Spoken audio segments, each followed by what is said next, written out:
dropping in on a Sunday.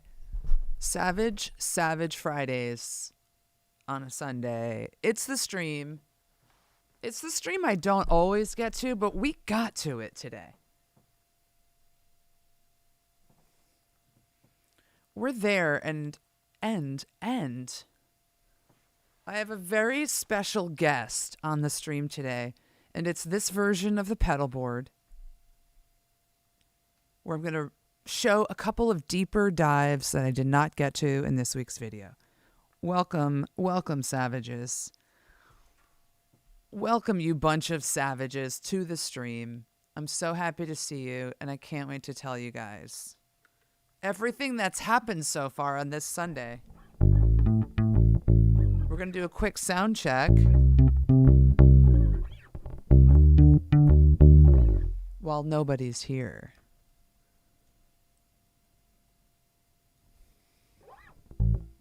This is the bass sound check. Sweet. Happy Sunday, Chris. All right, that's cool. It sounds like the bass is coming through and my vocals are coming through. The last sound check before we roll some stuff is I want to see how the Ableton comes through with the bass playing, because there's this fun thing called latency. Thanks. I'll let myself out. All right, let me try this here. Ready?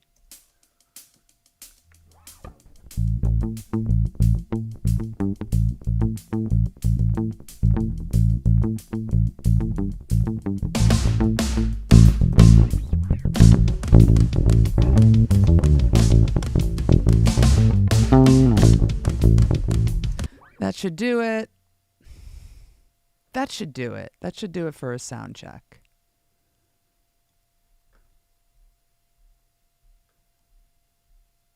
Pretty good.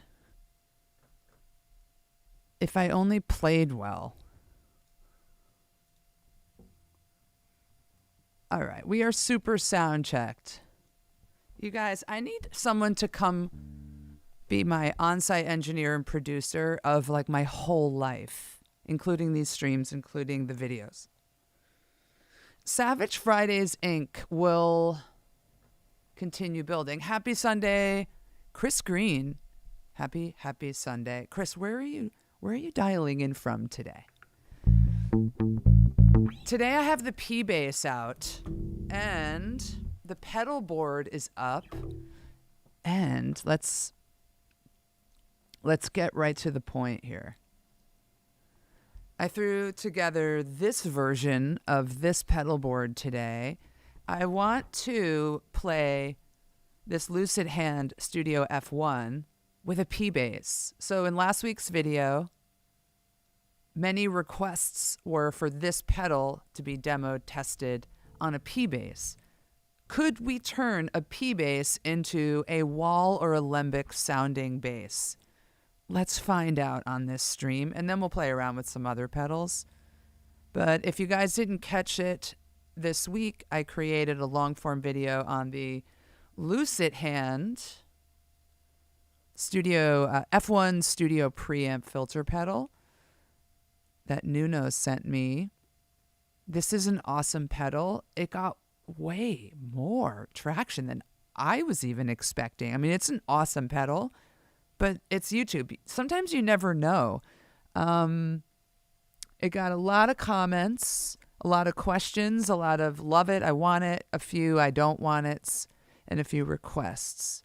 So here we go. I'm going to turn this on. Now, this is a pedal that's recreating the alembic bass circuit, or filter, I should say, and a wall bass filter, and it gives you the ability to play with the frequency setting on this, grab the Q or resonance and really spike it or drop it on each one, pan, volume control, and then low pass filter, high pass filter on the alembic, low pass or band pass on the wall. There it is. I got it right this time because I got it wrong 79 times in the long form video. Oh, Chris is specialized in running people's lives. You have a 10-year-old and a 6-year-old, and you're dialing in from Palmetto, Florida. jealous of your weather. And a 10-year-old and a 6-year-old will keep you on your freaking toes. Just spent the day with my 8-year-old nephews yesterday at a swim meet. Okay, so I've got the P bass on. And Chris, just come to New York and produce me. Do a guest production. Help me run a live stream. Okay, I'll tell you guys about something else that I absolutely melted down this morning. But here we go. I'm going to move this, just sliding this board a little bit more into action. Okay, the studio filter preamp is on. Nothing else is on this board. The P bass is plugged in. I'm 50-50 right now, and I'm going to go, let's just go low pass on both of these. And I'm going to strum the D string. Okay. Okay. Take this. Ooh.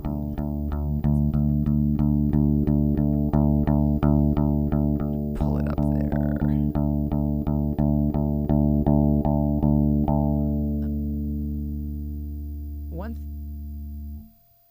One thing I have to be mindful of are my levels. There are my levels. Yes. Ooh, you hear that quackity quack cue? Turning the resonance.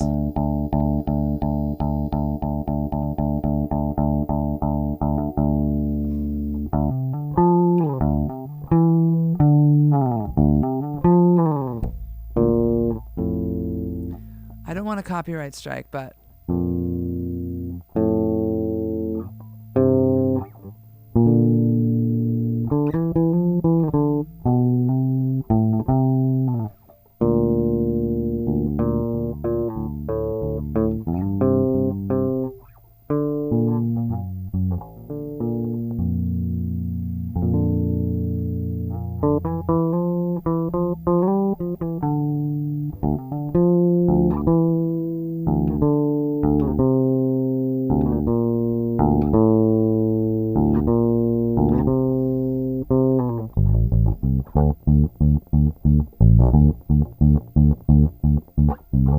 it's a cool tone.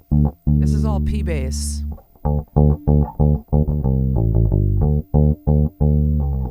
All right, and then here's my test with those settings. Remember, this is 50-50 panned alembic wall. Everything's low passing. The Q is cranked on the alembic to get more tool. Let's go.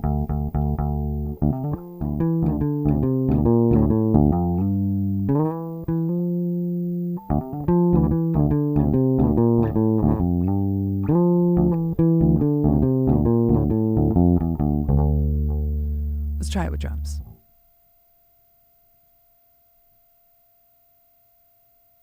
All right. You see the pedal settings. So let me pull up this view just to show you this with drums. This is the Ableton project I used when recording that video. These are all my takes. And you know what?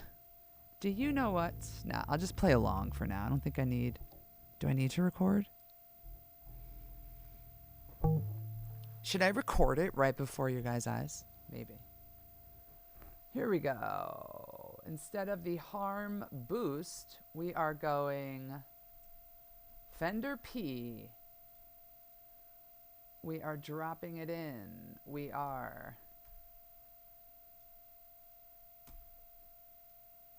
Welcome to engineering this thing live with Savage Fridays. Okay, this is in. Sure, I'll take a recording of whatever I do, and hopefully you guys can then hear P bass, volume, tone, everything up.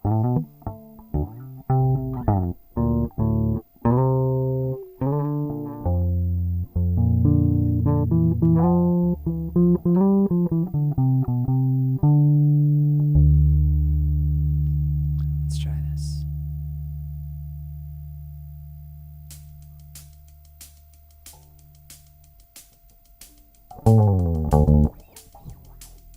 Too soon.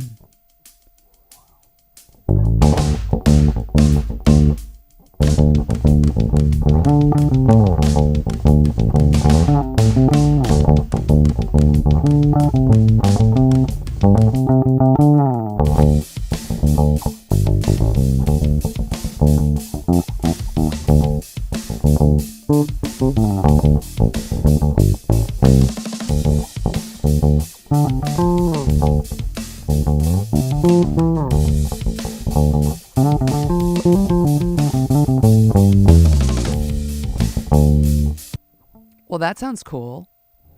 Nice little recording there. All right, let me turn some of these. I'm going to turn some knobs, okay? Oh my God.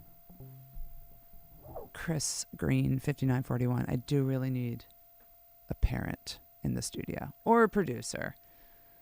I needed someone to hold me this morning when I accidentally deleted my Lucid Hand F1 studio filter preamp video that was up with 60 comments and almost 6,000 views. That was an accident, and it serves me right for multitasking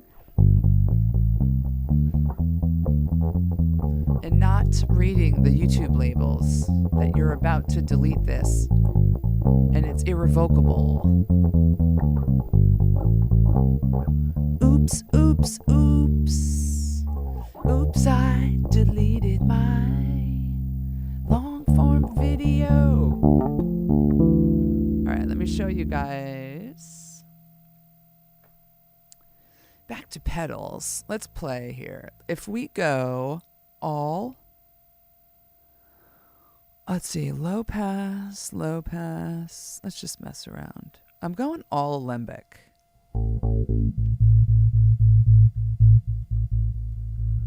Take that up.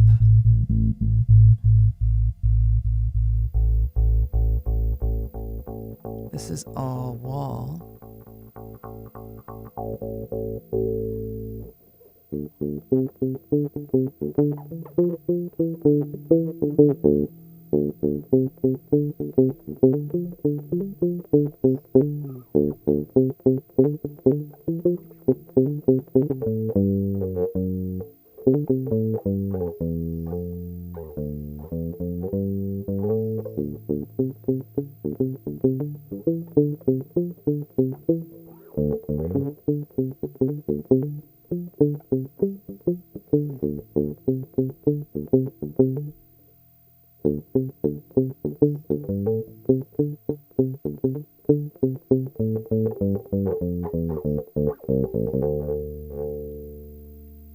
That is all wall. Now back to all alembic. Just going all the way. Like 80% panned, okay?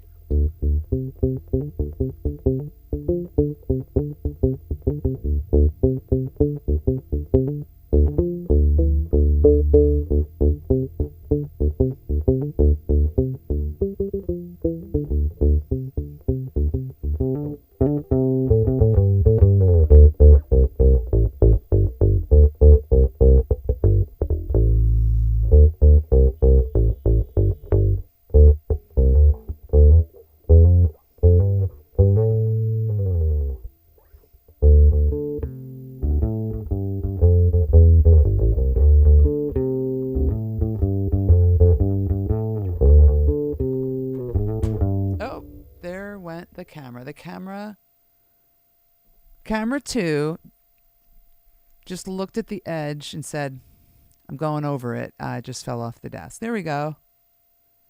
Camera 2 is alive again. I'm going to rewatch it on the stream.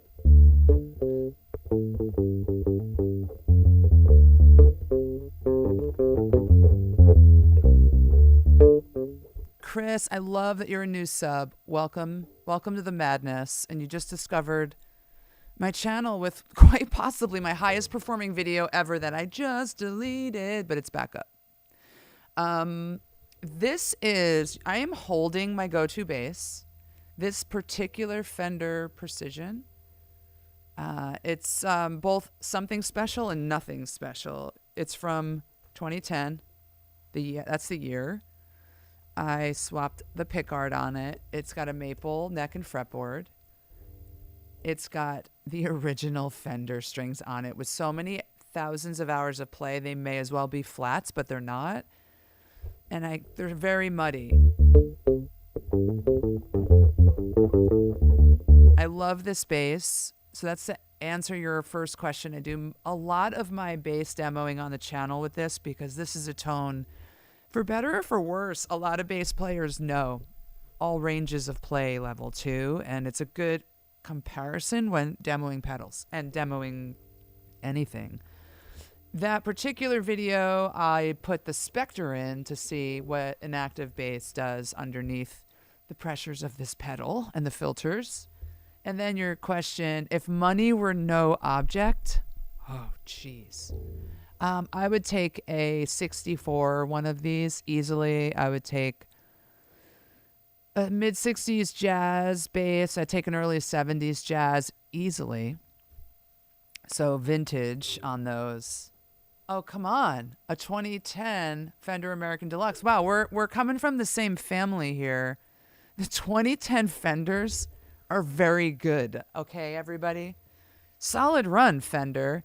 American Deluxe, that means 5-string active?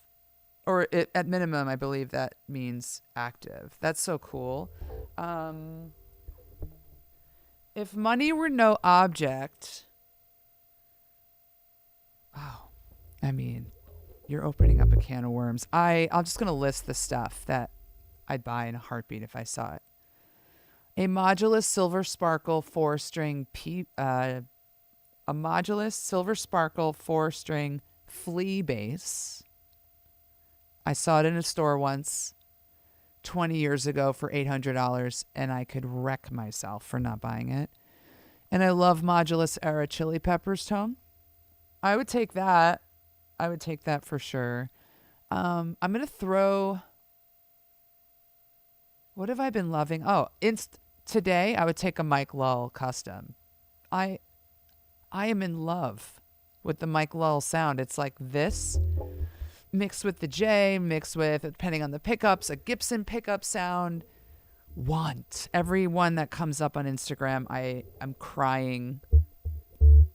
I'm crying at my desk for. And when I went to NAMM this year, I got to play Ian's Mike Lull. He just puts it in my hand and goes, play this.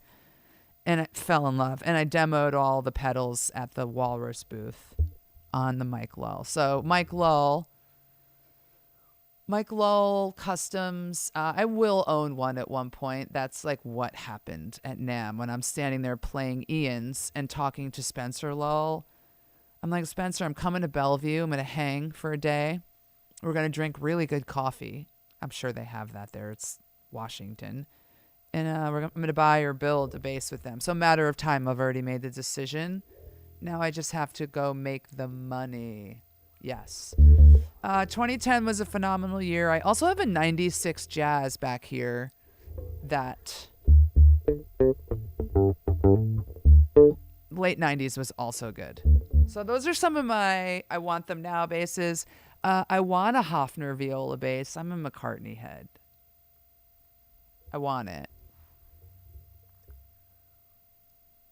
I'm going to go back to Talking Heads. I want the Hofner viola. I want the Hofner club because I am a Wilco head of like 20 years ago, Wilco. I went to a Wilco show recently, and it was like a Gen X dads meetup and millennialdadsmeetup.com. And I am not a dad, but it was cool. It was a great show. Wilco crushes, and John, their bass player, crushes, and he plays a Hofner. For the most part, he played a Hofner club bass years ago. I think he's back to the P. So I'll take one of those. And then what else? What else? You asked the $1 million question.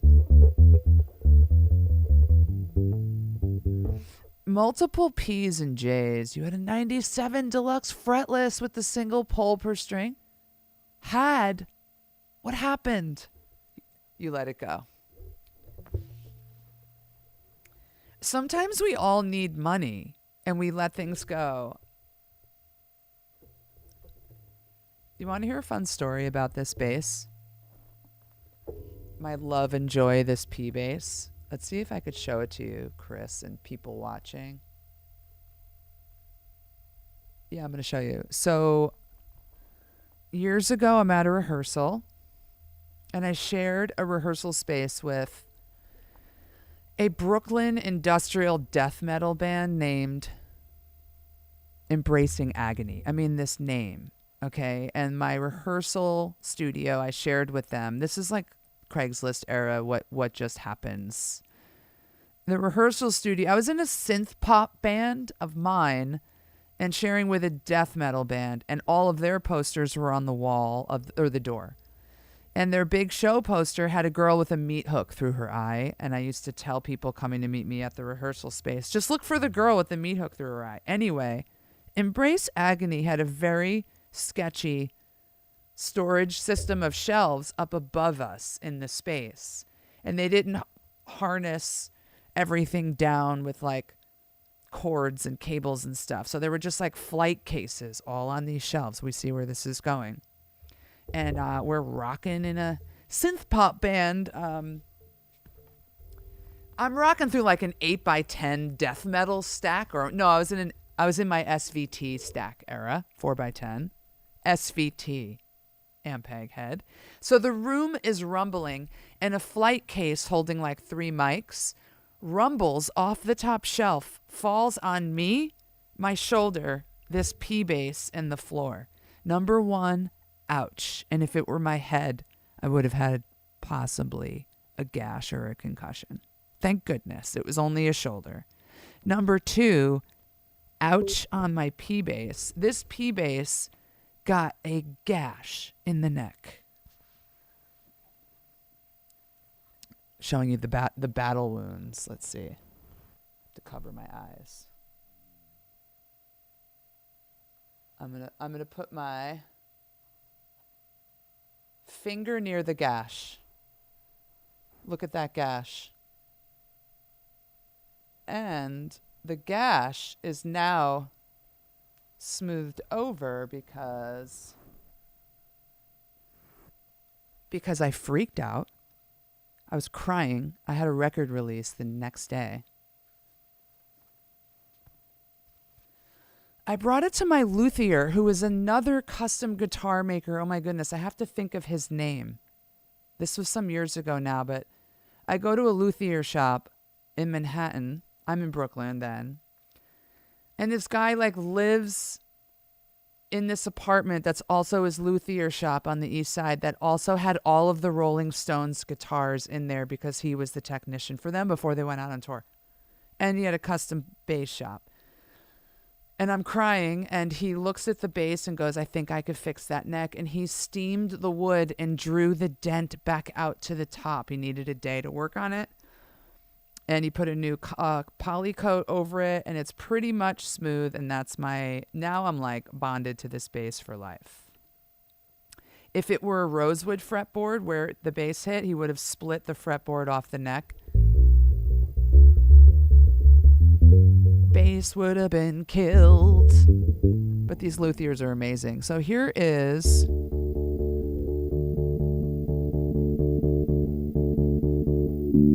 Oh, yeah.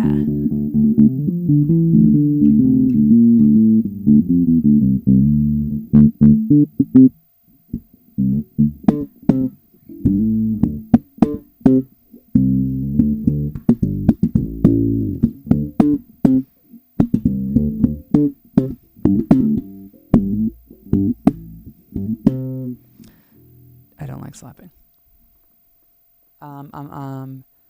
You sold it and you regret it every single day. Hey, Candlepin Man. You have a 69p bass. It's the 69, not to be gross. And 67 is like the Gen Z and belowers 69. Like everyone older, whenever the number 69 came up, we were all like, oh, okay. But for the year, it is the coolest year. And I am jealous, Candlepinman, of your 69p bass. But speaking of 69, I'm going to do something. I would kill for anything 60s P bass. All right, we're unplugging. I'm going to switch basses.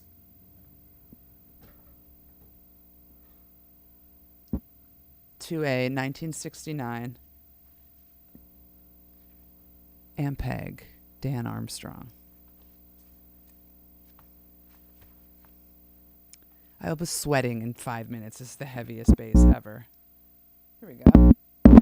Sorry for the noise. Sorry for the import jack noise. But, 1969 was a great year in, I don't know, American socio-political and art cultural history. 69, is that when, like I'm not going to do a history of 1969. It's just the coolest year. It was so cool, like, for a minute, The Gap. You guys know The Gap? They had a pair of jeans called the 1969 jeans. That could be the year The Gap incorporated. And, like, oh, my God. Okay, we're in. We're dropped in now to the Dan Armstrong plexiglass bass. This is from 1969. Wood grain panel keyboard. This is so like 70s station wagon era. But then this is what is this? I get this wrong every time. Is it a Lawler or the DiMarzio? This is basically like a Gibson SG style pickup. Humbucker. And we have this pedal on. Studio F1 is on. And we're cranked to the wall bass. Ready?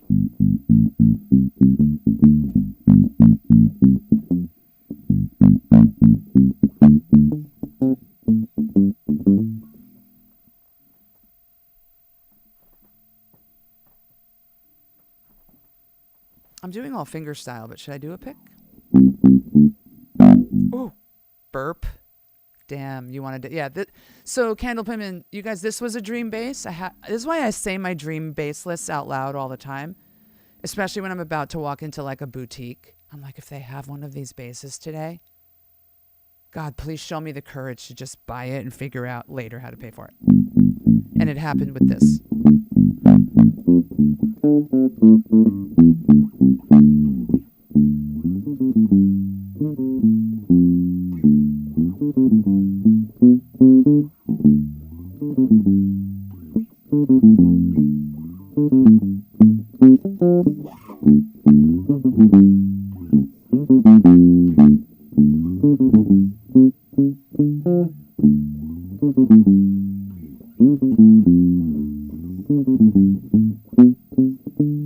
If you had to ask.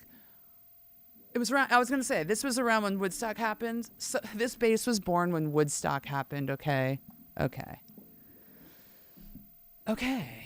All right, let me go back to less wall, more alembic, and less wall. I'm going 9 o'clock on the alembic.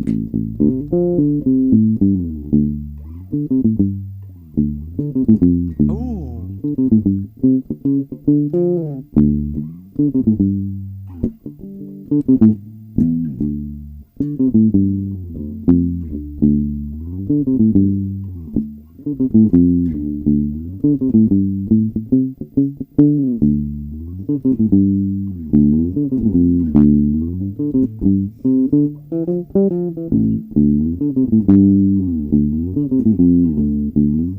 I love that tone. Like, what? What is even happening? I haven't touched this bass in a couple weeks, so it's nice to touch the bass. So yeah, I had this pickup put in after the fact. There's a guitar shop in New York City that is a wonderful, wonderful boutique and luthier. Matt, and is it 27th Street Guitars? Is that the name? I always forget the street because they moved once but kept the name, and I don't know my West 30s. 27th Street Guitars. Or no, it's called 30th Street Guitars. Thank you. But it's on 27th now. Okay, my brain was almost right. So that's one of those still like sort of old school guitar shops where Matt is in the back luthiering everyone's guitars and basses. And a bunch of cool gear is out front, and he gets a lot of specialty vintage stuff. So I said a prayer out front one day walking by and was like, if the Ampeg is in there. I mean, what a random prayer, because these are not lying around everywhere in guitar shops used.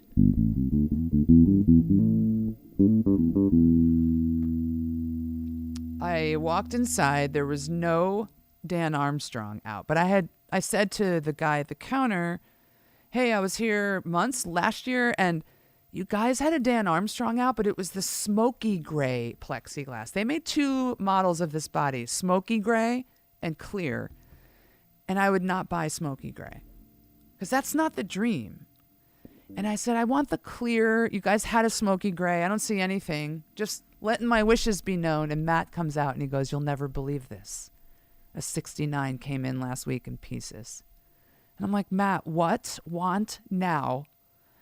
And he goes, give me time. He needed to steam this neck back into shape because the neck was pretty beat up. It was like sitting in some estate's garage or something for 30 years. And he said, he had a pickguard lying around in his garage somewhere. And I gave him a month and a half, and he meticulously put this back together and sold it to me for so low, you guys, that Matt is forever goated. He could have charged me, you guys know what he could have charged for this. 69, rebuilt, reassembled. You're buying 2 pedals this year. 2? Which ones, David? Tell me. Oh my God, I keep knocking my camera over. I'm going to break my camera too. Are you buying the Lucid Hand? And if you're buying 2 pedals that I've done a video on, this just means that I am an inflamer of your gear acquisition syndrome, but in a good way. Tell me the other pedal. We need Origin Effects needs to do. Oh, they do amp recreations. Someone needs to do a pedal recreation of this sound. But this is the sound of the Dan Armstrong through the Lucid Hand F1. All right, so we're way over on the alembic side, and let me give you guys I'm going to give you guys a demo with drums of this tone. And am I going to record it? You know what? I am. Here we go. Dan Armstrong bass.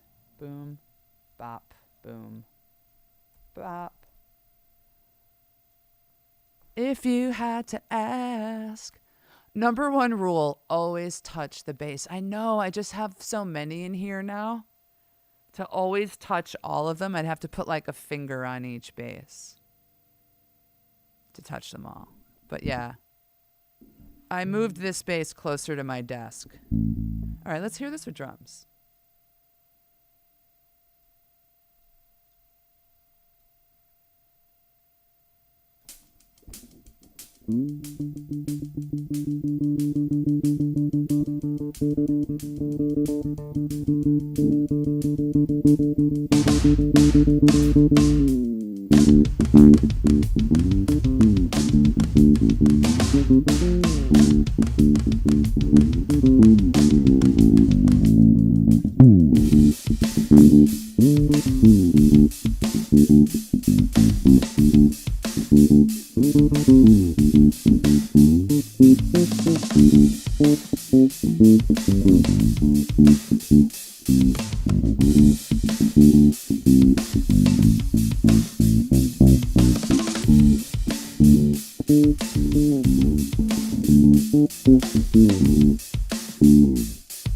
Sounds pretty cool. That's very alembic-y. I'm back to 50-50ing.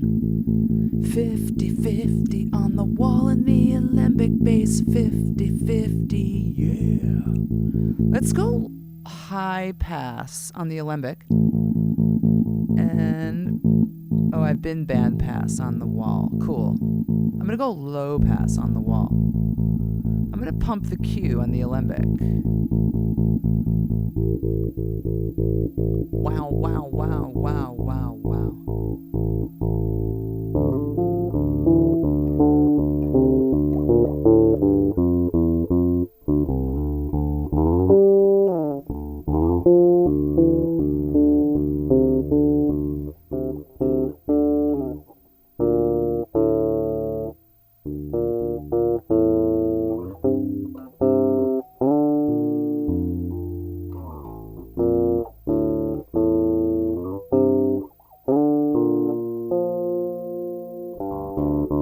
I'm just doing variations of the tool line.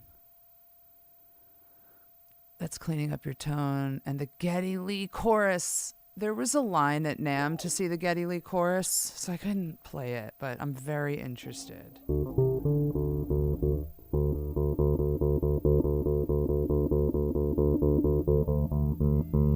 Ooh, alembic all the way up. Taking that down, taking that Q down. All right, one more play along demo to this. This is 50/50 alembic wall filter. Alembic is on the high pass. Wall is on the band pass. The Qs are around 1 o'clock. Let's hear it.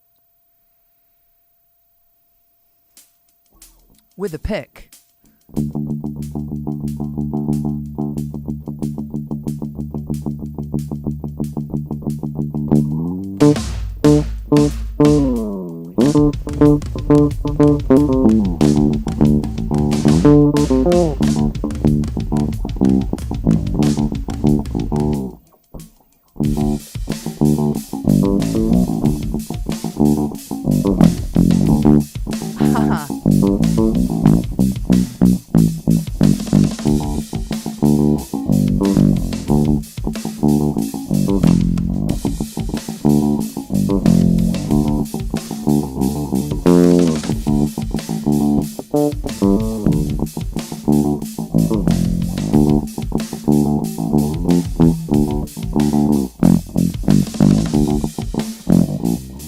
Oh, just so fun. That sounds so cool.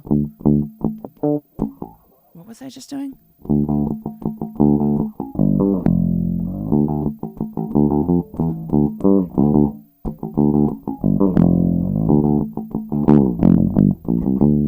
God, that low F?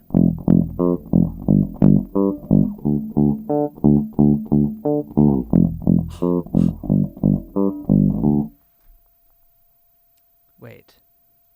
I want you guys in... I want you in the driver's seat here on this pedal board so you can see these settings. Okay?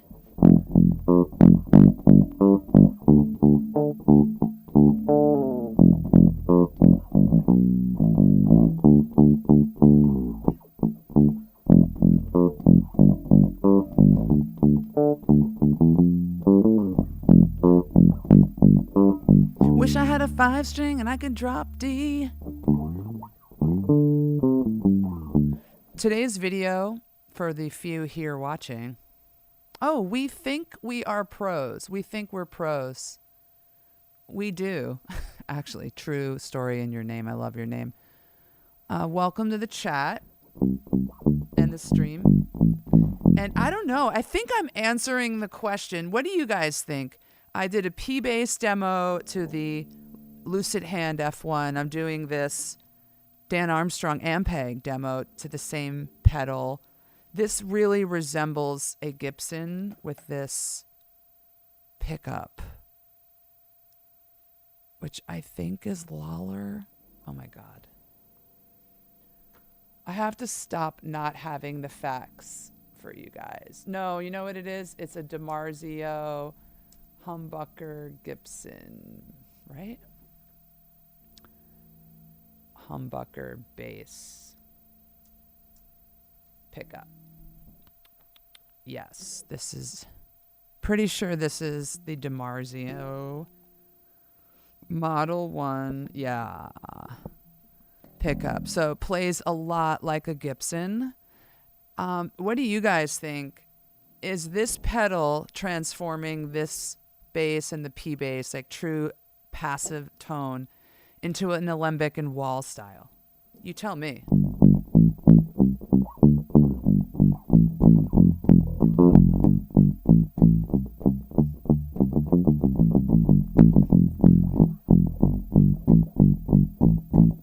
I'll go get the Rick.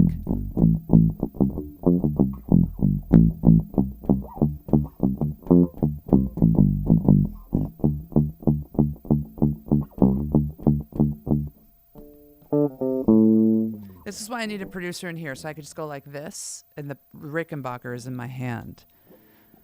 I just sent the Rickenbacker, funny you're asking for it, to the other side of the studio. I'm like, this bass needs a rest. It just featured. It was just starring in a video, but I love it. If you guys give me 10 seconds, enjoy 15 seconds of my splash screen song, and I'll go grab the Rick. I will be right back.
Hope you enjoyed the splash screen entertainment.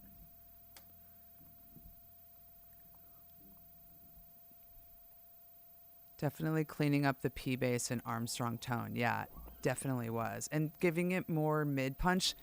The Armstrong bass has incredible potential for mids, given the scale of the bass neck, given the electronics. I always noticed it's very punchy. So putting it through that F1 cleaned it up and just made it whoosh, through the board so I can tune with my good old-fashioned tuner. You guys, I did a pedal video once called The Top 3 Pedals You'll Ever Need, something very YouTube-y. And I left the tuner out because, obvi, a tuner. And 25% of the comments yelled at me for not including a tuner. Good times. But heard. They took it literally, and I get that. Good thing I tuned, because this bass is out of it. Welcome to the Fire Glow 4003, is it? I always confuse all these numbers. 4003 Rickenbacker Fire Glow color. Space is from 2006. I got it new. When it arrived, it smelled like the factory. It was awesome. And immediately I took off the pick guard cover because it really got in the way. I want to be like in here in palm muting, and that cover was in the way. I wonder if I should put it back on though. Open to your inputs. I hope I still have that cover in the case. Okay, we're back in. Enjoy this close-up of this is a very attractive bass. Okay, you guys? Like, first of all, the shape of the headstock This is almost my haircut. It's like woo, shing, and it goes up and then down. And then I have like a big head. I do. Not in a ego sense, in a skull diameter sense. Yes, I do. More on that later. I have a very bad joke I say about that, but I'm going to leave it out. It's kind of not rated G. All right, ready? Clean Rickenbacker tone with nothing on. Nothing. We're just going DI.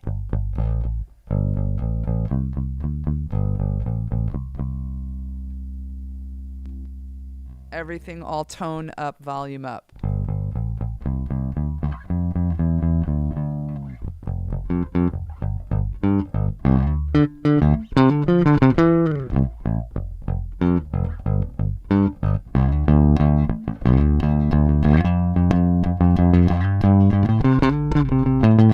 Very Rickenbacker. Am I clipping?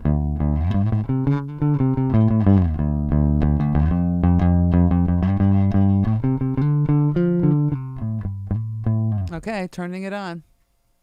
We're on. I'm going to leave it right here, 50-50 alembic wall, and you see where the cues are and where the frequencies are. High pass, band pass.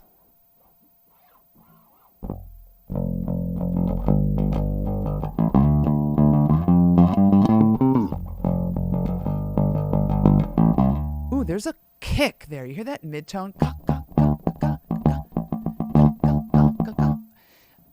I should get a 69 Big Muff, Chris, with like a 69 Ampeg stack and play it with my 69 Ampeg bass wearing Gap 1969 jeans and anything else I can incorporate in for the year 1969 and make a video on that. I bet it'll crush.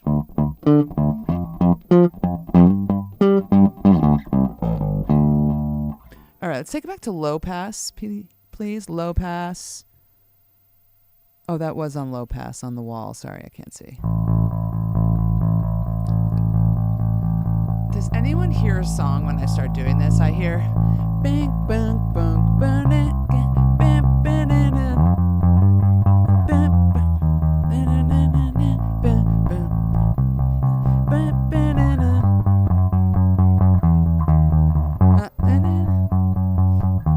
this is how my brain is.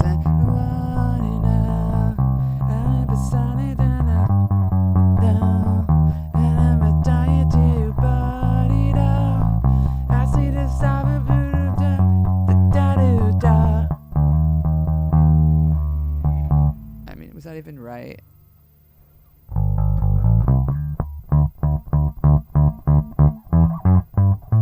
All right. Testing. 1, 2, 3. Oh, cool. Someone outside, their car alarm just went off. The mids are like, it's like a Chuck Norris, Bruce Lee fight, R.I.P. Chuck Norris. Let me give you this. Let me get a little more.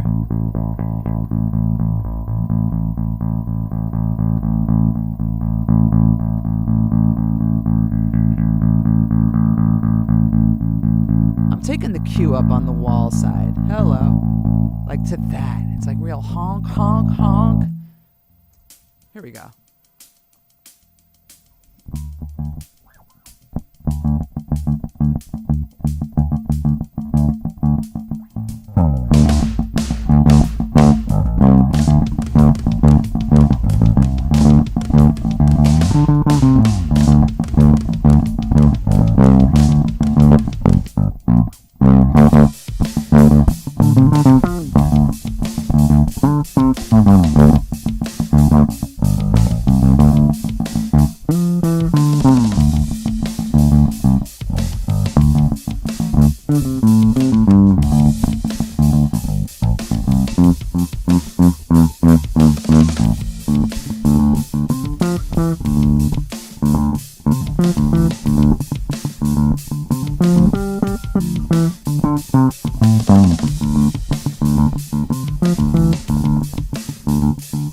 I mean, that's pretty cool. I hope you guys love my blended original of my blended medley of Tool and the Chili Peppers.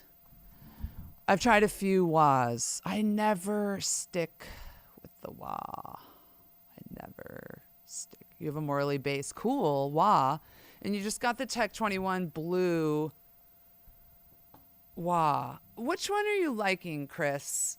I've had Crybabies. I've had the Crybaby. I sold it. I rebought it. I sold it. Did I have a Digitech? Was there a Digitech? I struggle with wahs because I love the concept of the wah, and then it takes up 29% of my board, and I can't use it live. So this is the most I have. Let me pull my pedals board back.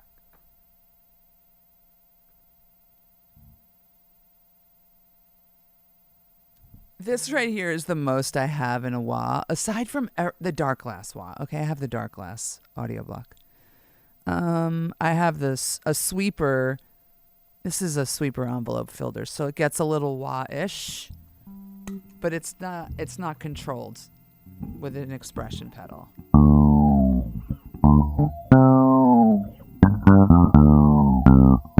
This is not at all a wah. It's really an envelope filter. There's nothing wah-ing here except if I take this guy and put him in play now with the anagram wah block, that's what I've got. So I'm sorry I'm not a good wah source. I'm better at fuzz. This is the sweeper, the Moore sweeper with the F1. I mean, do you guys want to really rip it up? Like that.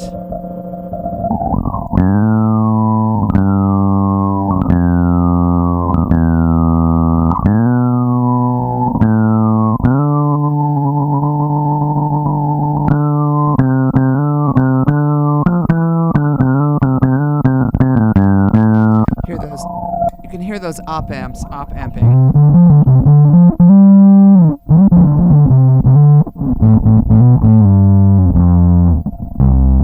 I mean, that sounds kind of sick, actually. What is even happening?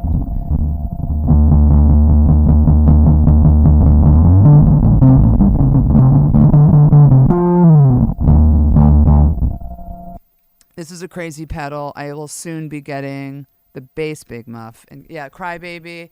It's trash. You've owned 3. But here's the thing, Chris. You've owned 3, I've owned 2. And you get rid of it. Why do we keep rebuying it? We're chasing some dream that doesn't exist. Yeah, the Moore bass. Oh, the chorus. That's fun. It's a blast. Yeah, these are like fun little utility pedals. Who is giving me all that hum? Oh, the sweeper. Yeah.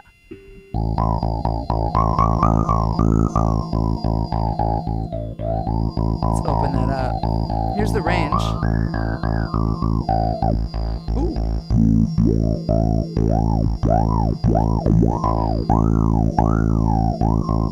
What's this? Ooh, the resonance.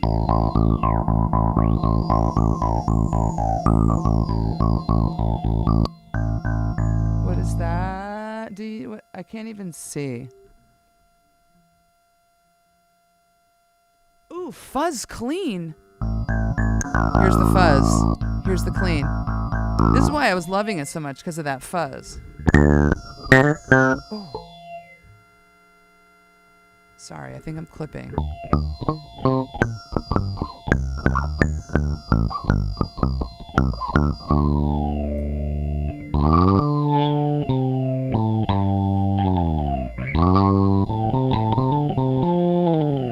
Cool. I mean, fun. Really fun. Just fun. Should we just do it? Should we just turn on the bass synth and call it a day?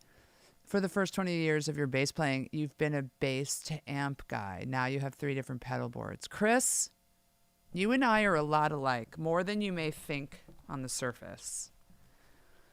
In most of my first years of playing bass, same thing. I relied on the amp and these hands to make tone.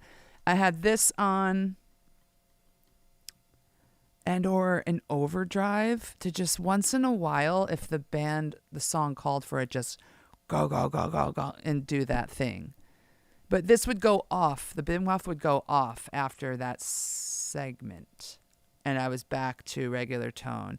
Then I evolved to like always having bass compression on, because you cannot trust that the house sound, I'm playing in these basements all over Brooklyn. It's like a brick room. I'm like, good job, you guys. This was a great idea, whoever designed this room. So now I'm more into pedals, but it's not for live. I'm still going to be honest. If I went live, I would bring this. I'd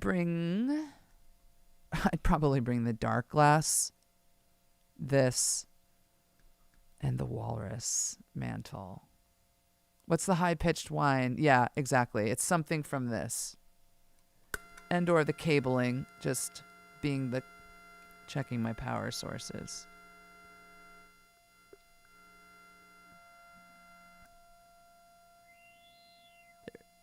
Something with this pedal. And nice to see you, Porch. Happy Sunday.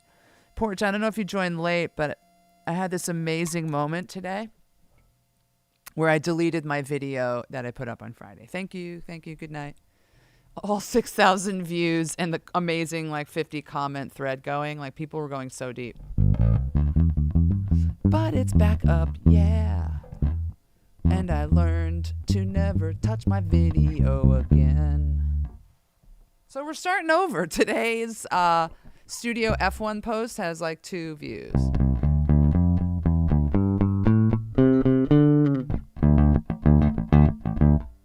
We're still on this.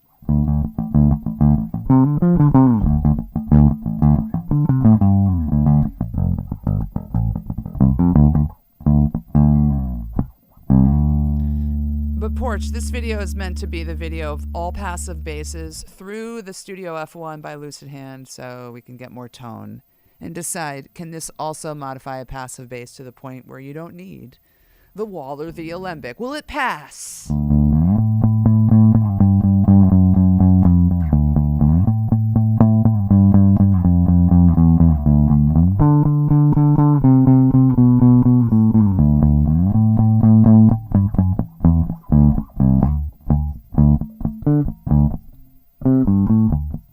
Chorus, compression, and destruction. That was it.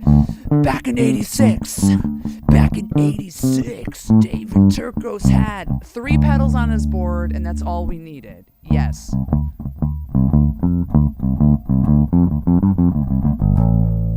I have so much to say about loving pedals, having a channel dedicated, and then going out and playing with 2 still.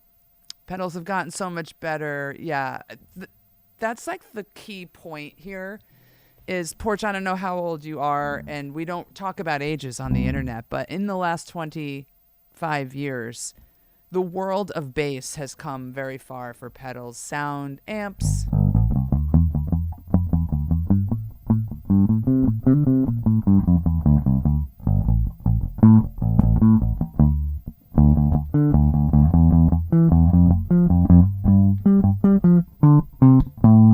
I'm playing the Rickenbacker. This morning I was like, I'm not touching this bass for a month. But somebody asked, so I just play it. Yeah, you're the same. Always have a compressor. That's the minimum. Step out with obviously a tuner, but always have a compressor. Speaking of, let's just put that on because it makes me happy. I have it on fast attack, fast release. Sometimes I take it to slow release. And I want a little more juice. I like a 4:10 ratio, which I think it's on a mid setting. I already love the sound of that.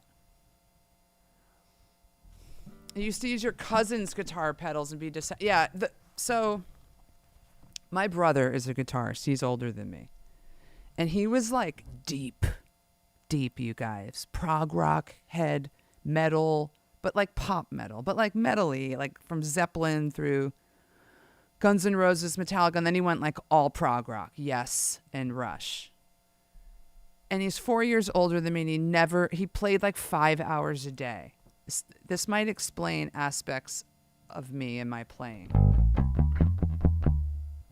Why, like, I'm not a guitarist, but I can get around on a guitar. Anyway, he had racks and racks of MIDI-driven pedal and all the pedals, and I would put bass through it and just feel...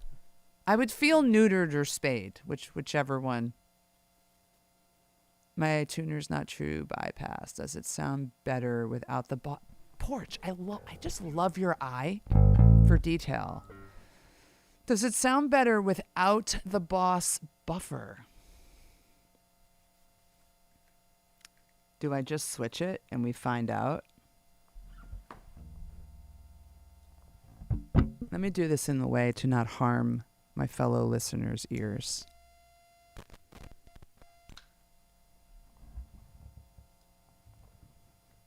Porch. All right, we're playing again. Compressor's on. Ooh, it sounds different.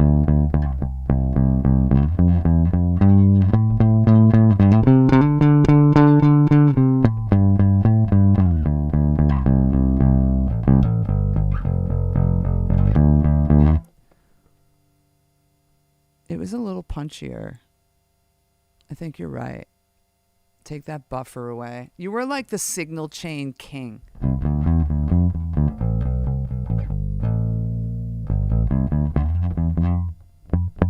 Listen to that percussiveness, right? I'm palm muting intentionally.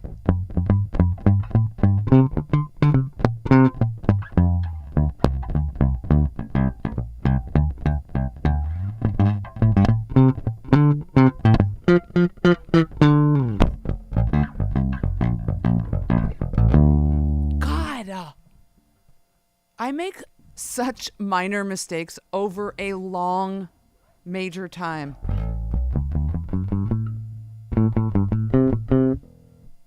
So cool.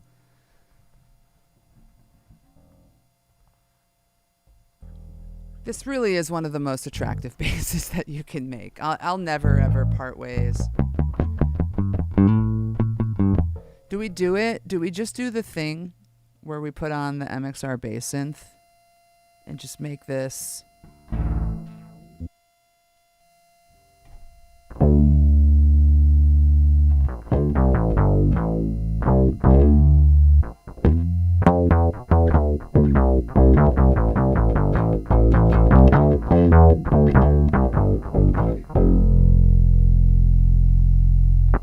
Cool.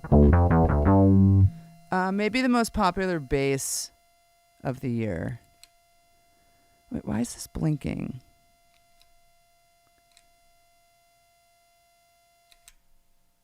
That's a buzzy bass pedal. Do you guys want to hear what's in my loop station? You had a Boss for years. Not knocking them, but you see people playing $10,000 basses through the TU2 and Shutter. The TU2 is the old one also. It's a really good point that signal chain matters. Source audio C4 synth pedal, but you're going to break down and get the MXR every time you see one, you just get jealous. Yeah, I'll tell you this, Chris, though. Is it Porch? Is it you or you and another person on the channel? One of the subscribers and regulars is telling me it might be Vaughn. I need to go Source. And I need to try that C4. So I understand the FOMO bit. This might be one to own for a long time. Like bass pedal. Like they broke through with this for sure. But I don't want to sit here and give everyone FOMO because there's about 5,000 pedals and basses I don't own. And sometimes I can't buy them all and keep them all as much as I'd like to. But you guys should know with inputs from Porch, Vaughn on recent videos and older videos, I'm about to do a video on the Walrus Mantle versus the Neve Shelford versus the Neve RNDI box versus, is it the Rio? The Rio on preamps. That's coming very soon. I'm going to do a whole, basically all my videos that have done well, I'm going to do like a challenger video to them. So top 3 compressors, top 3, or like these 3 shootouts of a preamp DI, the top 3 basses you'll ever need. These are not the titles, but they're the concept. A new bass is coming to the studio today or tomorrow, you guys. I thought this stream would be a unboxing.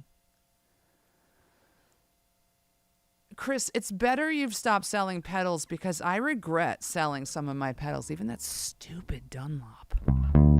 Crybaby. All right, I'm going to play one last bass. What's the bass for the final segment of this stream? I kind of want to play the Ampeg again. My Jazz is sitting back there lonely and neglected. What's going on in my looper pedal? Will that pull through?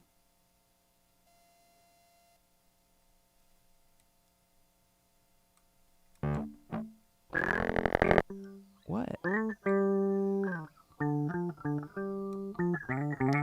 Oh, I'm playing Ibanez mode bass. Review that.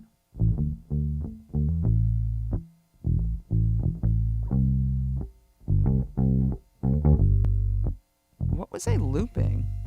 This is fun.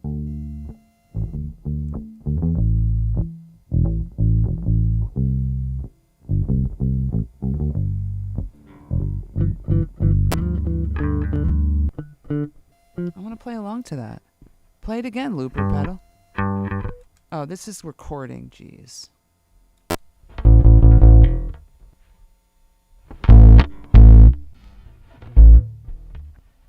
This loop is going to be the biggest mess ever. What is the mode bass? Should I look it up? All right, let's ignore the looper pedal. There's a bunch of junk on there. You're an active junkie. I'm a passive junkie. I'm trying to get more into active. I'm taking feedback from the subscribers.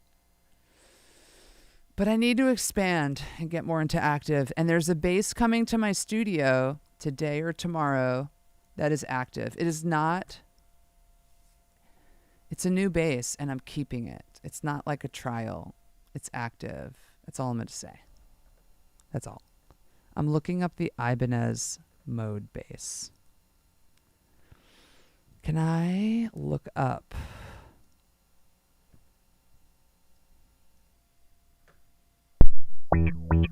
Oh, is that my looper still going?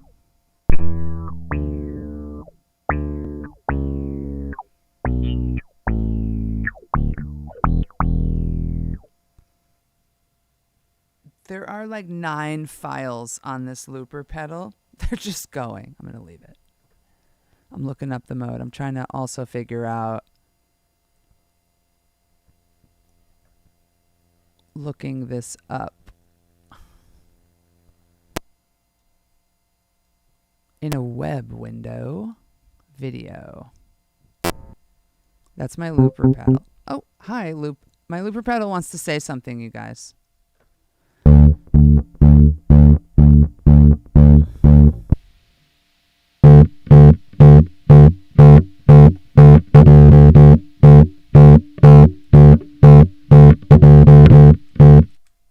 There we go. Thank you for your contributions. I am trying. I'm just trying to share. Did it work? I think it worked. There's a web window. Let's look up this Ibanez. What time is it? It's 1:30 in New York City. I'm going to say something fun and cool, but not tell you anything more about it. I have a call today.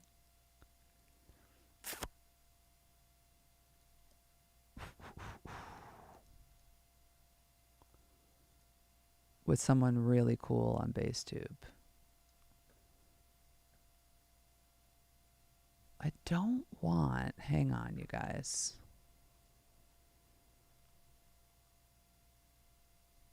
I'm trying to get this window to share. Stand by. It's coming. Trying to get a web window that doesn't have all of like my tax accountant's links in the bookmarks bar.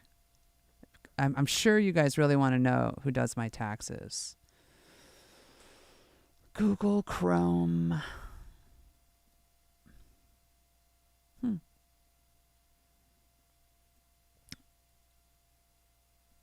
All right.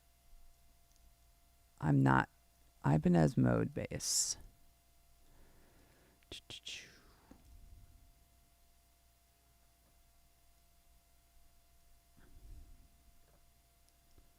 Where is that video?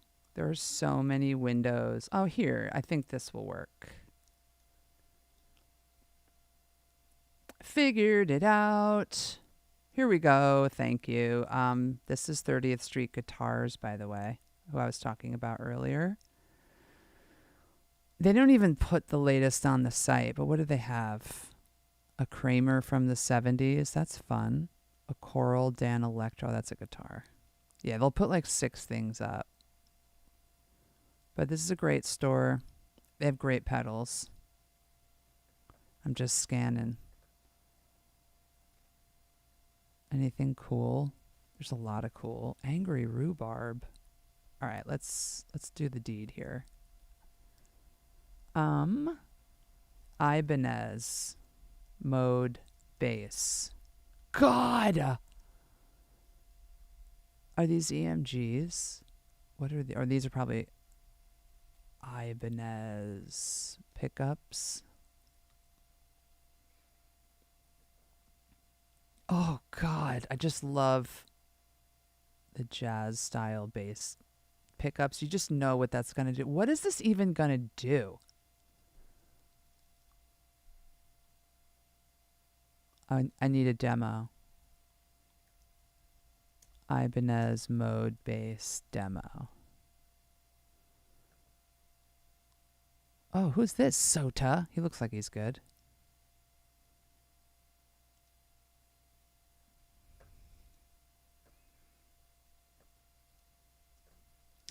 The thing is, I don't know if you guys can hear that audio. So, let me just fix that.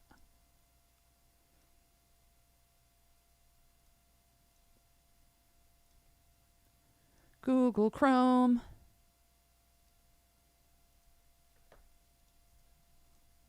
There we go.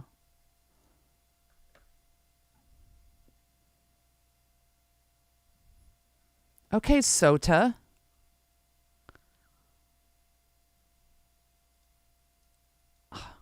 Oh my God. How many knobs are on this thing? There's an S preamp. There's a 3-band EQ. Okay, a master tone with push-pull. 3-way mid-frequency switch. Hexamid system. Oh, yes. I'm going to paint my nails like that too.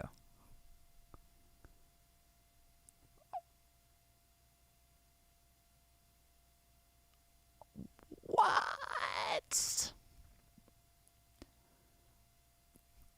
I think it's the nail polish. Oh.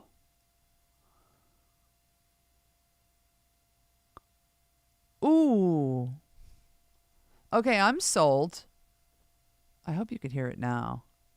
Did it not push through? If I just had that whole reaction and it didn't push through, I suck. The levels are going.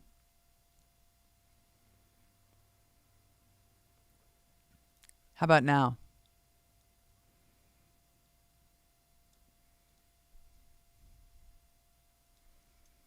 Did you guys hear that now? I repushed the config. Testing my own audio.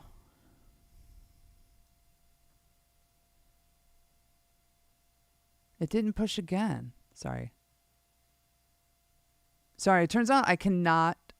Yeah, it turns out I can't change the audio settings. Midstream, lame. OBS. Sorry about that, guys. Thank you for letting me know.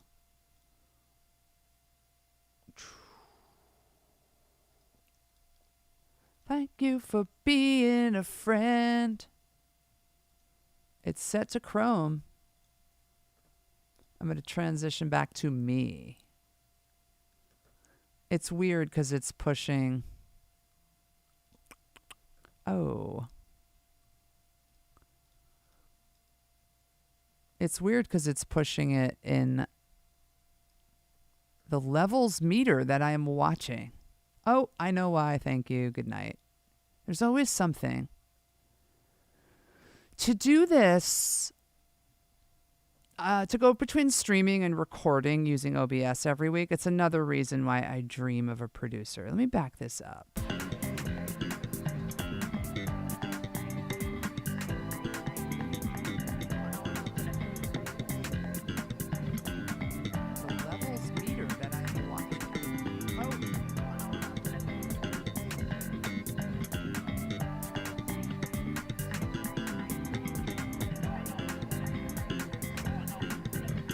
Sota. Here it is. This is like nail polish riffs. God, the speed from this player. We could just hope the preamp sounds right in the flesh. Good point. Oh, good. It's working. I see that it's working. Hooray, sound. All right, I'm going to keep playing.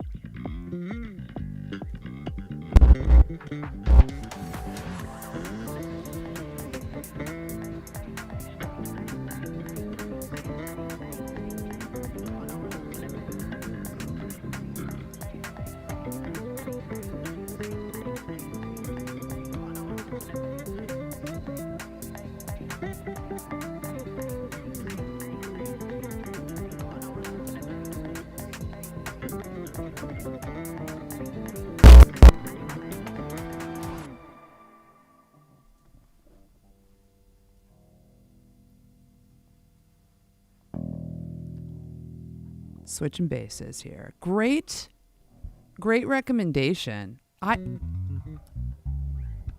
Ibanez. Hang on. I need to close some windows here. Oh. Ibanez is... I'm going to be honest. I have like this bias against them because they're the kind of guitars my brother would have, and he's like such a metal rocker that I could like, he went this way in rock and I went this way, and he had a lot of Ibanez guitars, and it just reminds me of like metal guys. But this is a gorgeous bass, and the price is really nice on these, and like the designs of those don't scream like metal guys. Watch, you guys are all metal heads and you're all guys, but you know what I mean, right? My brother had, does he have it still?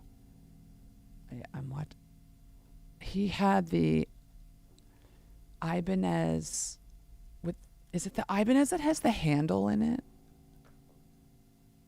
Yes. Like, okay, don't be jealous, but he was a Steve Vai head. There was a lot of Cliffs of Dover in the house I grew up in. I could sing that solo.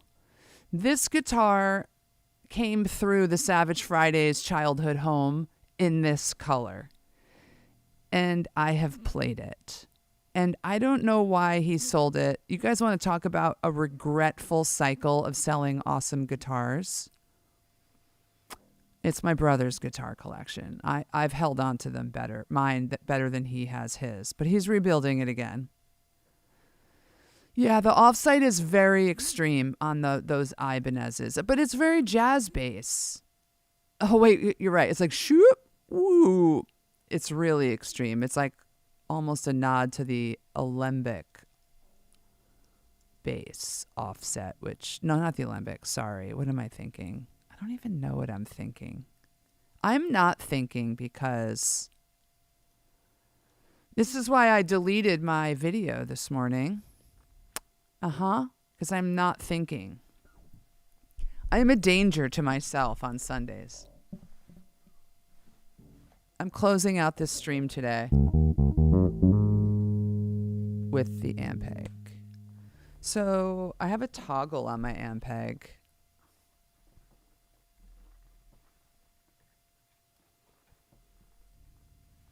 Which does something in the humbucker circuitry. I think it goes one or the other row of pickups because there's two in there, right? There's middle, there's up, middle. No pedals are on, you guys. And then down.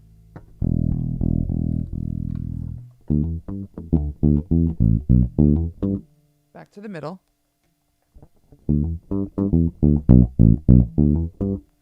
Back to the, I think this must be like neck center bridge. I don't like that, it's too low.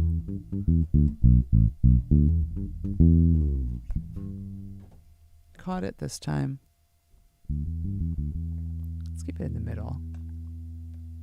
You've owned 5 Ibanez's and they've all sounded the same and the mode sounds amazing. You're going to go for the mode. Ooh, 5-string. Chris, get it.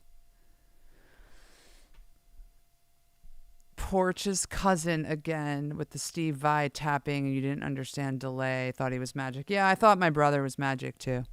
But he kind of was. He played guitar like 4 hours a day. You know, you do that for 3 years and magic starts to happen. My compressor is back on.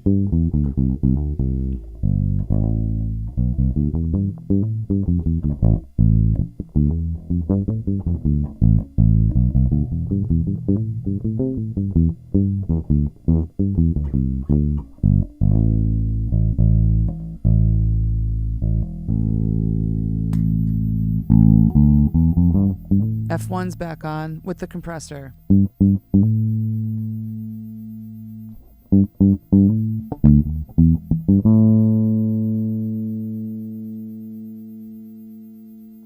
Yes.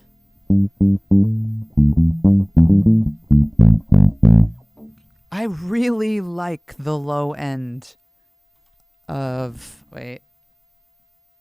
this bass. There's no Velcro on here, so this one's sliding. Don't slide off the board. This bass, this setting, you guys, like high. There's some growl in that.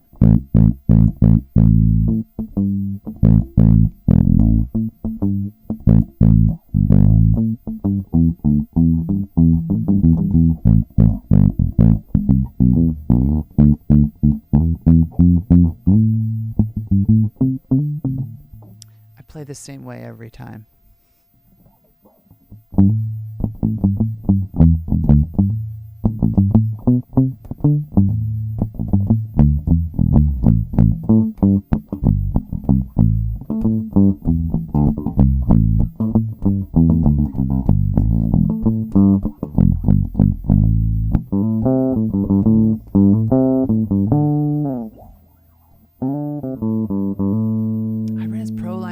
Sounded great, but looked like a poor man's Spector.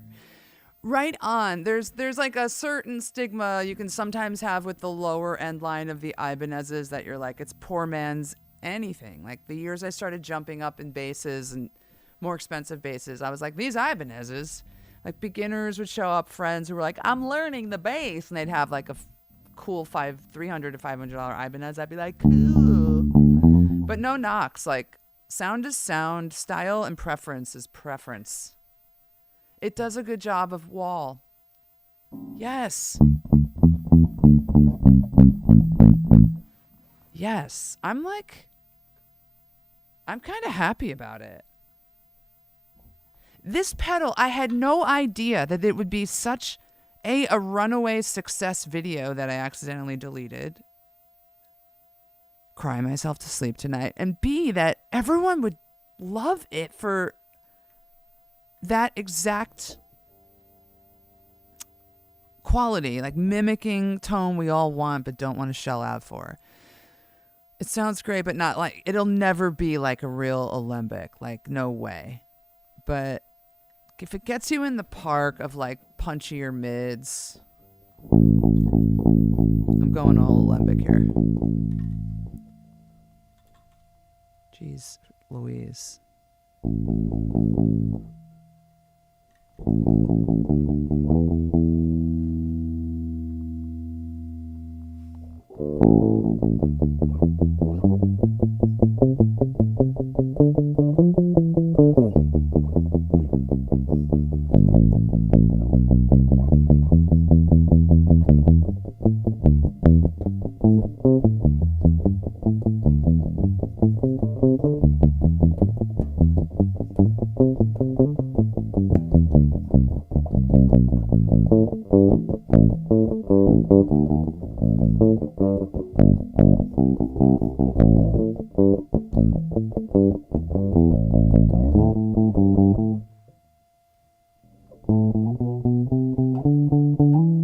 This is a 24 fret.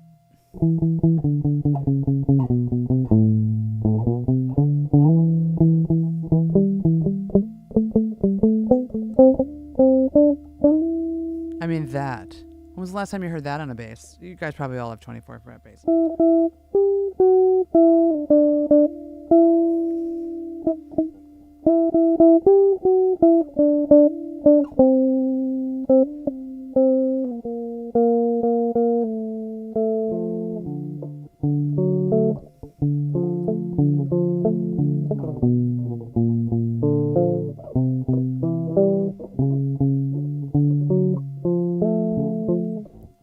Punchier mids for show.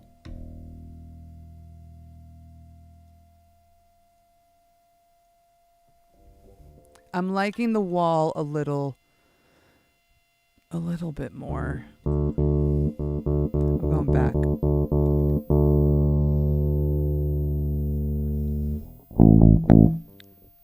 And giving you one more of these.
Pretty fun.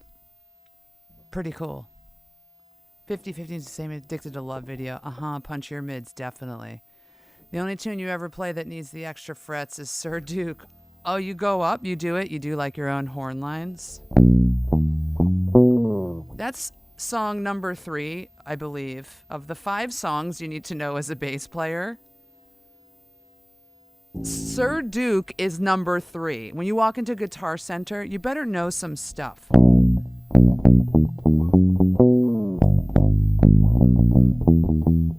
If anyone could call out the key to Sir Duke, I'd love you and worship you. That's a B.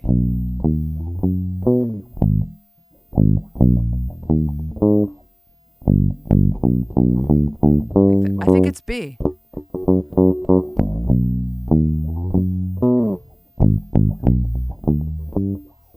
That might not be right.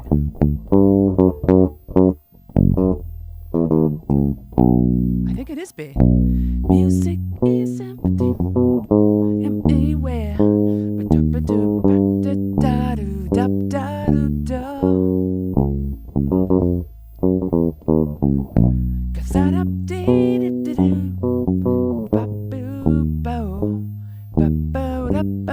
I never play this with a pick.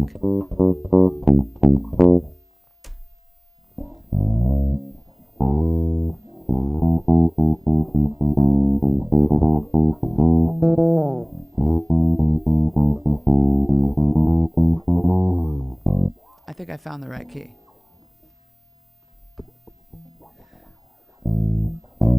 You could feel it all over. You could feel it all. Almost.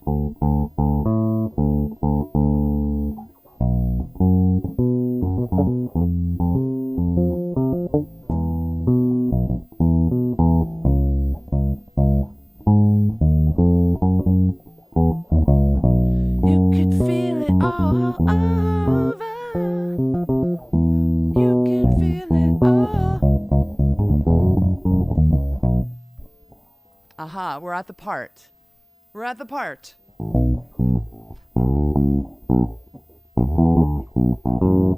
We're at the part. I know it.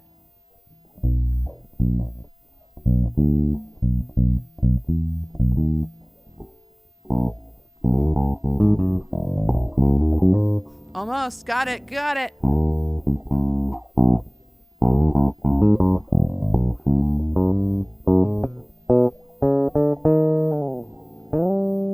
Oh, close.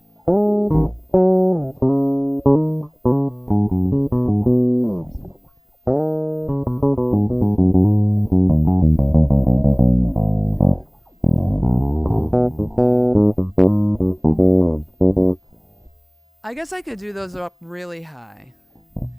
There goes my copyright strike.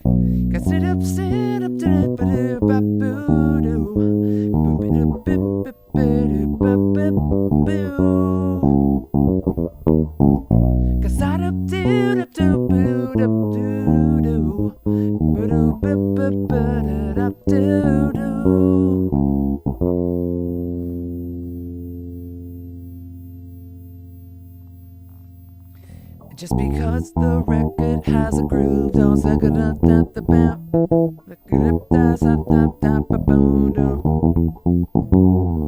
It sounds really good through the F1 and the bass compressor. Just saying. You can feel it all over. You can feel it all. You can feel it all over.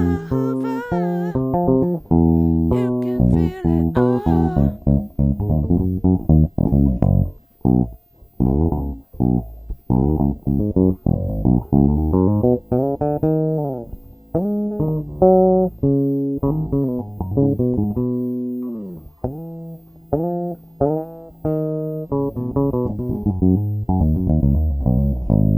Really easy to play on this bass.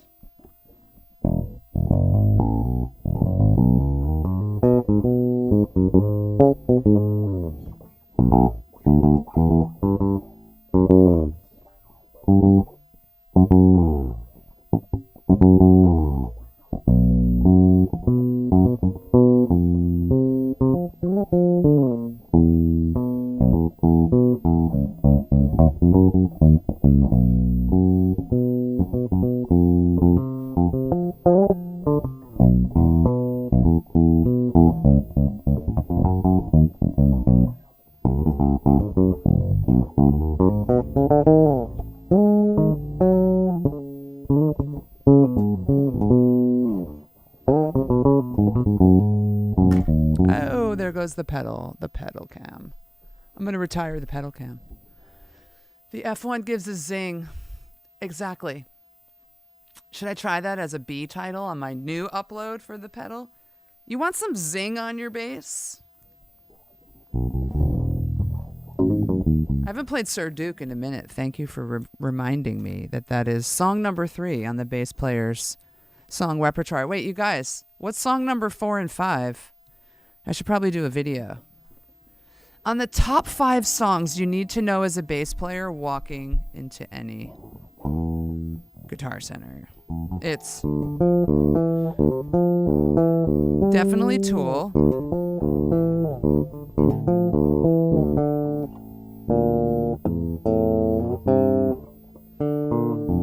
Tool, Schism. Sir Duke, Stevie Wonder.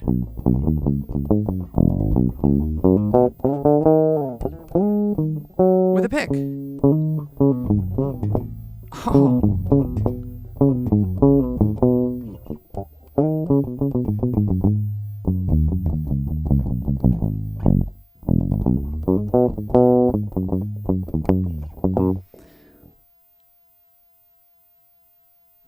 Give it away. Chili peppers.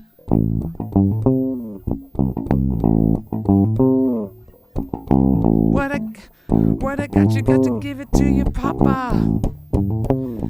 Give it to your mama.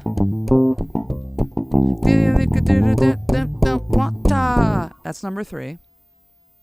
Good times. Good times.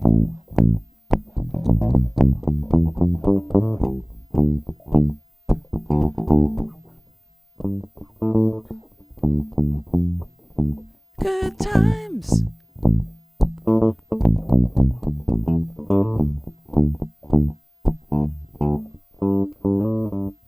I'm conflating it with every song that has ever sampled.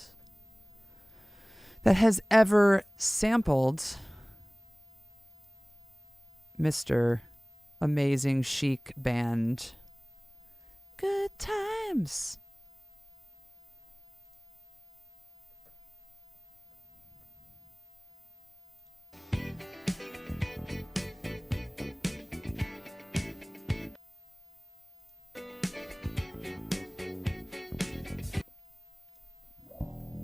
I mean, do I know this?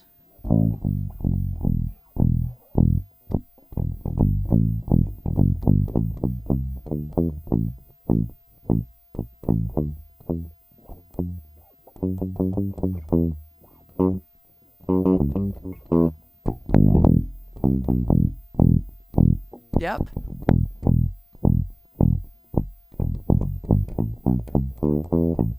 Not the right rhythm. Something like that. Good times. Ah.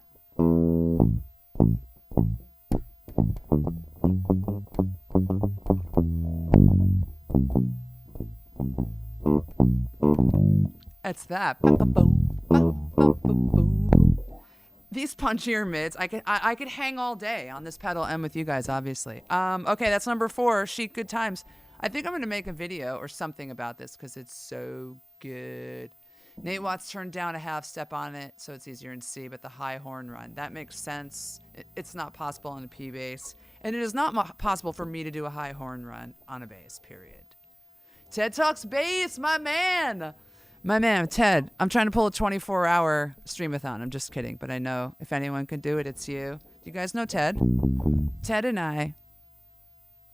Yo, Ted's here. And not to reveal too much, I alluded to this earlier, but Ted and I have a Zoom call today to talk to one another. Just saying. That's all it is. Not giving anything away. Not giving anything away. Ted, we're talking about, I mean, I just went through like an hour more of the Studio F1 filter pedal on all passive basses.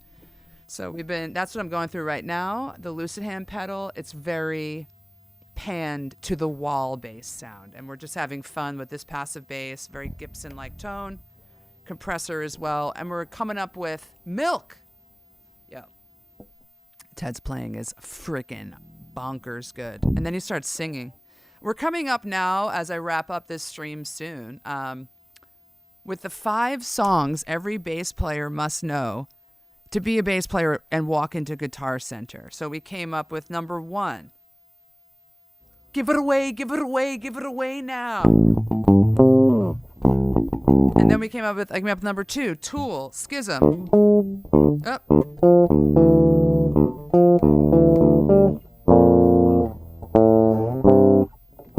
Number 3, I'm so bad at remembering lists. Good Time Chic.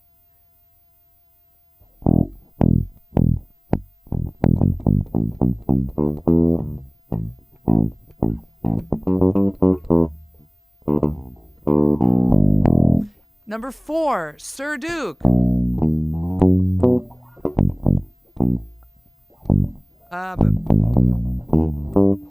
God.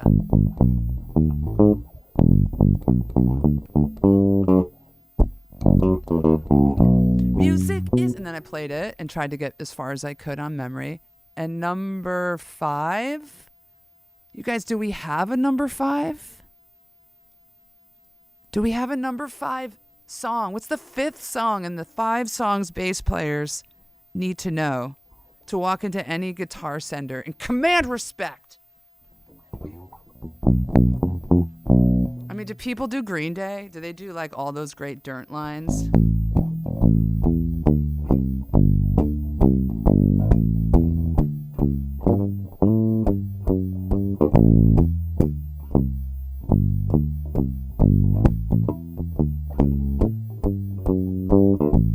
I sit around and watch the Sissy Strut. Pulling it up. Pulling it up. I don't care about copyrights today. We're just having fun. Oh God, the meters. Like, of course. Of course, if you don't know the meters and you walk into Guitar Center and you call yourself a bass player, call security. Just cart you out. Oh my goodness. And I'm pulling up one of my fave instructional channels here. Let's push the web. What do we got?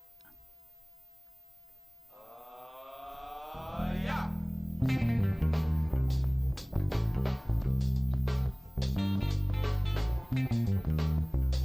God. Oh God. Come on.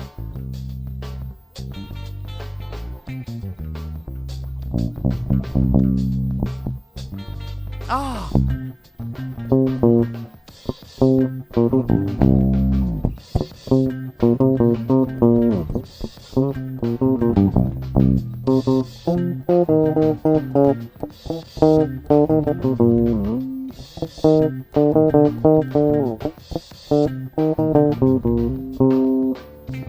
Leave it to me to try to play a harmony, you guys. But that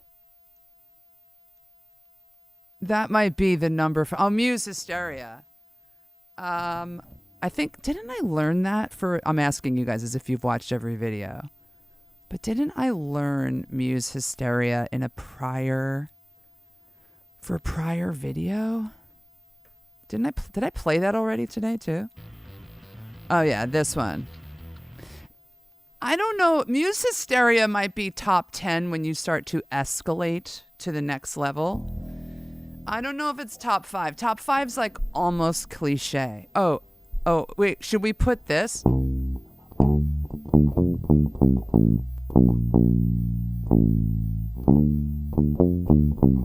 I mean, should we outlaw that song as bass players? Should BassTube come out with a proclamation in 2026? No more White Stripes.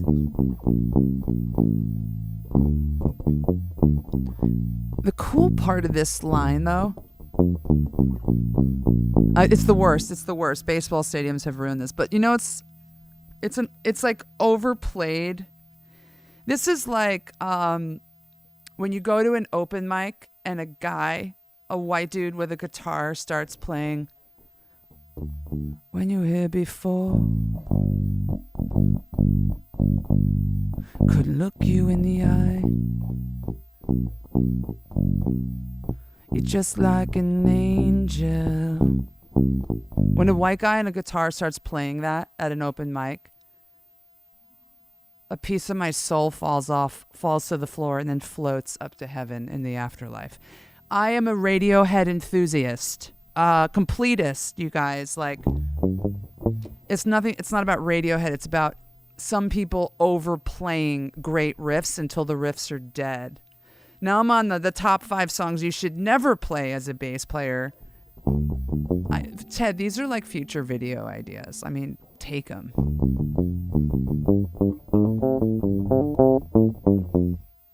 Funkify your life.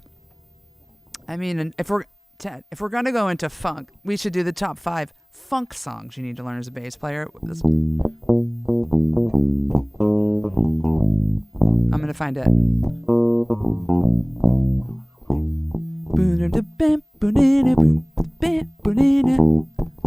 Ted, if you could name this song.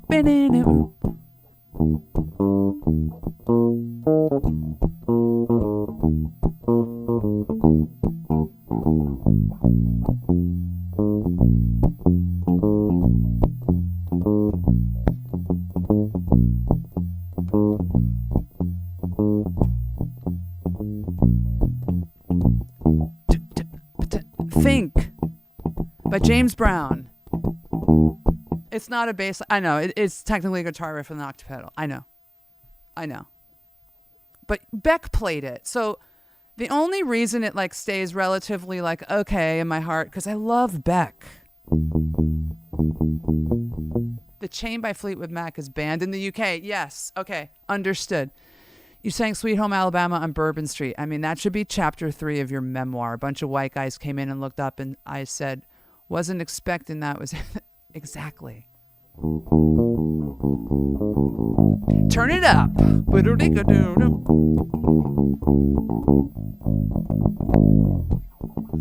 Big wheels keep on turning.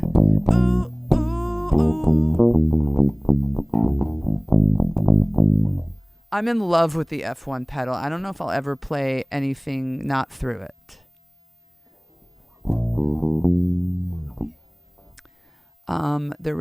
There's one other. I mean, these are guitar songs, but I'm talking about guys walking into open mics.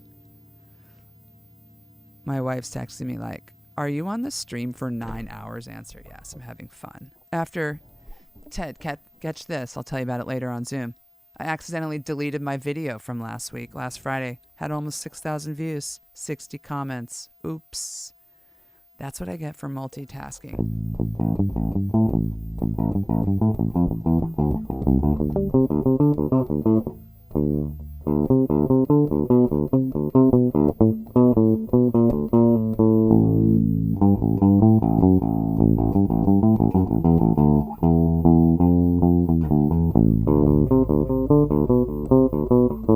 Something like that. Muse hysteria. Oops, you know what? It flashed my nervous system so hard. I called my editor and friend Nick. Cried. Not literally, but just like, I can't believe I did that. And then I just looked forward. We pushed the cut and the video's back up, you guys. Got to keep facing forward in this life. It's just a video. Although it could have been my best performing video of all time. So when white guys walk into open mics, which I've seen this so many years as a bass player going to open mics for community and collabs and stuff, creep, as soon as they start playing, I'm like, nails on a chalkboard. And then when they start playing anything from the Blue Album by Weezer.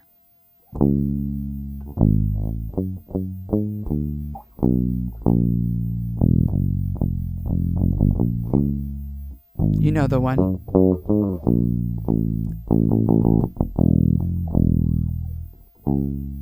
Oh yeah.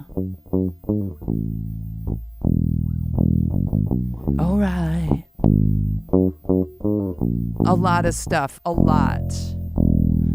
Somebody's hiding. It's drowning my icebox. Somebody's cool. White guys sing this song when they play open mics. It's like, we get it. You love Weezer. Oh yeah, I love them too. It's not about Weezer. Alright, feels good. And then when the white guy like opens it up and he's like, hooked on the tail. Nothing against white guys, but you know, like the cliche guy, it could be any guy, any color, any flavor, who thinks he's Weezer and he's like busting out of his childhood room and he's like, say it so, and forget about Nirvana. Nirvana's banned from just like, Nirvana's so goated, you can't cover them. Don't cover Amy Winehouse. It's hard. Money, boom. Is it banned? And why does every song sound good with this bass and the F1 pedal?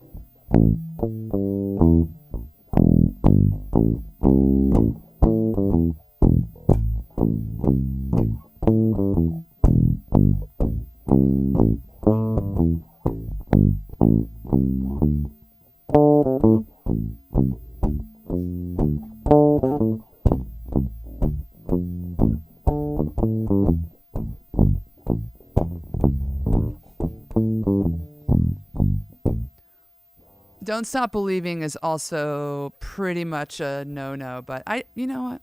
I learned it on piano just so I could whip that out at a party. You guys, you never know when the party's going down. You're hired as the band and shit's like crashing and burning. And you just got to get some Journey in there.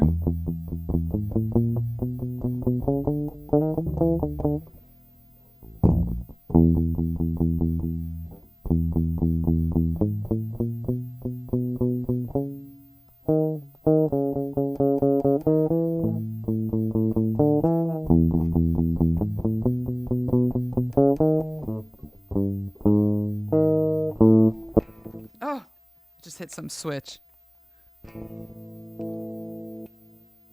I just broke something on the bass. Don't stop believe. Don't stop believing. Hold on to this lonely feeling, deep lights. People.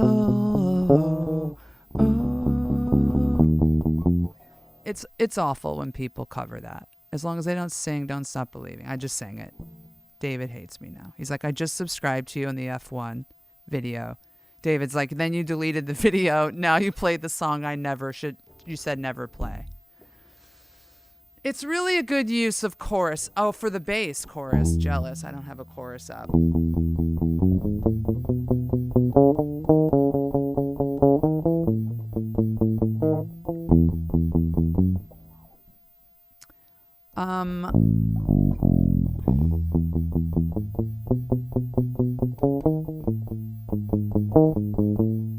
Okay, well, this has been a great list making session with you guys. I have ideas. Say it in so. Porch, you got it. You're like, was that like an excited, I am the guy who likes to play Say It In So? Or just guessing it, or you're like, please stop.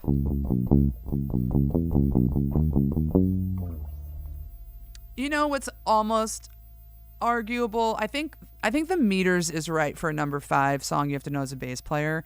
I think Muse Hysteria is top 10, but those 16th notes are going to make you break a sweat, so you want to be probably a little further along. What about... I hear a lot of this in Guitar Center.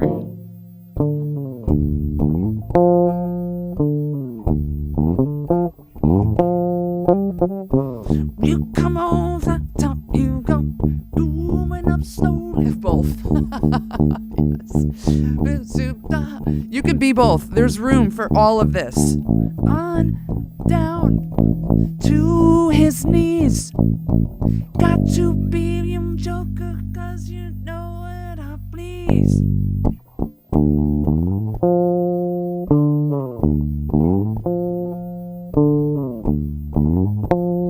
I think this is definitely top 10 bass songs. Dooba, stoomba-dop, dee-dop, doop-da, porch-a-nop-a-dee-dop, doop-ba, ska-ka-num the cracker we got. That-ba-da-down. I know these words, but I just can't. I'm not a jukebox. Got to be good looking, but the disease come together right now over me. Top 10 for sure. I'm waiting for someone to agree. Oh my God, you guys, this has been, I'm going to call it 120 minutes because otherwise I'm going to flip the switch and stream into the night. And I have to go have an amazing Zoom call in a little while with TED Talks Bass.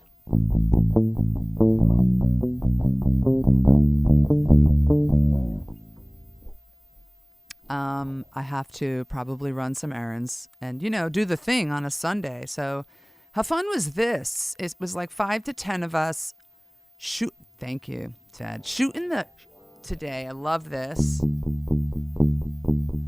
Going through the basses, we had requests. I really ran the F1 pedal through its paces on all of the passive stuff. And that was fun. I am a jukebox too, Ted. if you haven't noticed. And it's ridiculous what jukebox people can do when they get together. I had a band of jukebox people once. Forget it. Whole thing turned into a party opening song. But really fun to jukebox with you guys, make lists, tell you that I deleted my video accidentally. But the F1 Studio Filter preamp video is back up if you guys have anything to say or want to rewatch it and re-comment. Jukeboxes are so good. And Ted, I have this filthy skill of writing medleys with Jukebox Brain. And fun fact, one of my bands is celebrating like a 20-year reunion or album release of the biggest album. And we just decided to put on a couple shows in the Northeast, in the Berkshires, in Massachusetts, where we were based. And this is a jukebox band that I used to be in. So I'm already like streaming. I'm like, what should we play? And I always play stuff to the style of that band. I write medleys to the style of the band. And that one's we could do any Tom Petty song, like fully with all the harmonies, like everything Tom Petty. That gives you an idea.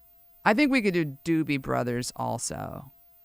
Lots of harmonizers in that band. So I'm like re-enlivened by the bunch of gigs I just booked for end of May.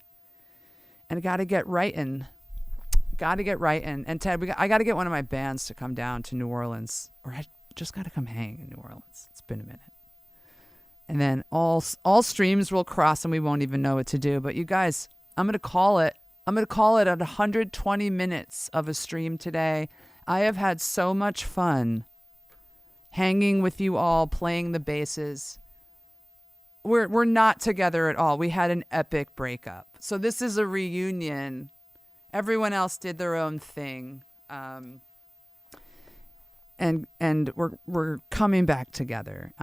We've all done like duets and things over the years. So yeah, but more on my shows and touring life later, you guys. Epic Sunday afternoon. Thanks for hanging. And I'll see you guys on the long form this Friday. I'll see you on the next stream.